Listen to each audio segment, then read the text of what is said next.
Don't pick your nose, Pinocchio.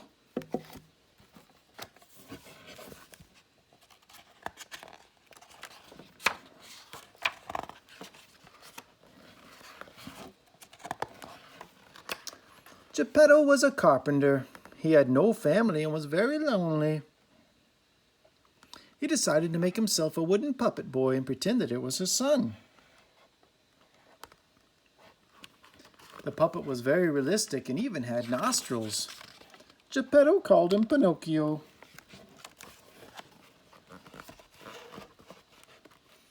Geppetto talked to Pinocchio all the time, but Pinocchio couldn't talk back.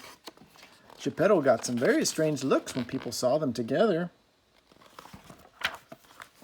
Then one day, a kind-hearted fairy waved her wand and poof! Pinocchio came to life.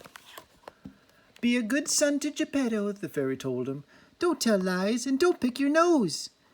And one day, you'll be a real boy. Pinocchio tried very hard to be a good boy, but he couldn't resist sticking his finger up his nose and rummaging about.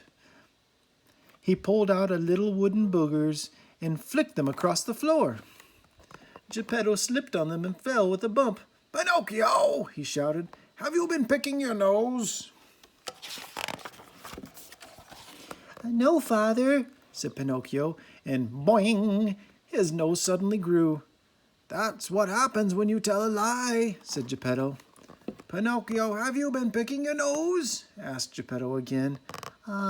Yes, Father, said Pinocchio, and his nose shrank back to normal.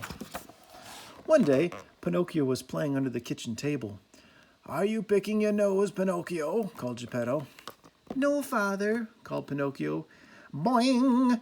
Pinocchio still had his finger stuck up his nostril when his nose grew, and it grew so quickly that his arm came off and flew across the room. Geppetto mended Pinocchio's arm, and he fetched the little box and opened it up. Pinocchio, he said, meet Mr. Cricket.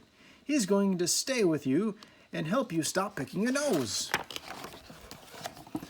Pinocchio's nose started to tickle, but as he lifted up his finger, Mr. Cricket hopped onto it and shouted, Don't pick your nose, Pinocchio! So he didn't.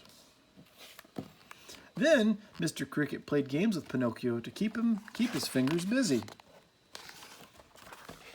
But one day, Mr. Cricket jumped onto Pinocchio's finger too late and got shoved right up into his nose. Get me out, he cried. How? Said Pinocchio. Blow your nose into a tissue, said Mr. Cricket. So Pinocchio blew his nose and pop, out came Mr. Cricket. I'm so sorry, Mr. Cricket, said Pinocchio. I'll promise I'll try not to pick my nose anymore. Blowing it is much more fun. The fairy has been watching and was so impressed with Pinocchio that poof, she turned him into a real boy.